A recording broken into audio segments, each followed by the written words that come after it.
కర్ణాటకలో CM seat లొల్లి ఇంకా కంటిన్యూ అయితేనే ఉంది. ఇటు సిద్దిరామయ్య ఇటు డీకే శివకుమార్ వీళ్ళిద్దరి మధ్యలో అంతర్గత పోర్ కంటిన్యూ అవుతూనే ఉంది. ఈ సీన్ గతంలో కూడా ఇండియాకు సంబంధించిన ప్రజలందరూ చూశారు. ఎప్పుడు ఎలా అంటే ఇటు మధ్యప్రదేశ్, అలాగే ఇటు పంజాబ్, అలాగే రాజస్థాన్, ఈ 3 రాష్ట్రాల్లోనూ ఇలాంటి సినారియో గతంలో రిపీట్ అయింది. మధ్యప్రదేశ్లో మనం చూస్తే 2018, 2020 మధ్యలో ఇటు జ్యోతిరాదిత్య సిండియా ఆయన కంప్లీట్గా సైడ్ లైన్ అయిపోయాడని చెప్పేసి అనిపించింది. అటు కమల్నాథ్ ఉన్న సమయంలో ఈ సంఘటన చోటు చేసుకుంది. అలాగే మనం ఒక్కసారి పంజాబ్కి సంబంధించిన సిట్యువేషన్ ఒకసారి చూస్తే 2021లో ఇటు Congress replaced captain Amarinder sing with Charanjit Singh Channi.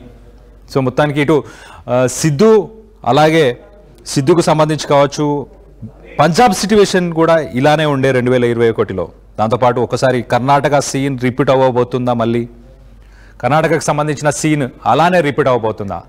గతంలో డీకే శివకుమార్కి 2.5 ఏళ్ల తర్వాత పగ్గాలను ఇవ్వబోతున్నారని చెప్పేసి ఆయన చెప్పడం, పార్టీ నుంచి పార్టీ తన మాటని నిలబెట్టుకోవాలని చెప్పేసి ఆయన కూడా ఒక స్టేట్మెంట్ చేయడం, ఇటు బీజేపీ వాళ్ళు ఒక ఆర్టిఫిషియల్ ఇంటెలిజెన్స్ ఏఐకి సంబంధించిన ఒక వీడియోని రిలీజ్ చేయడం.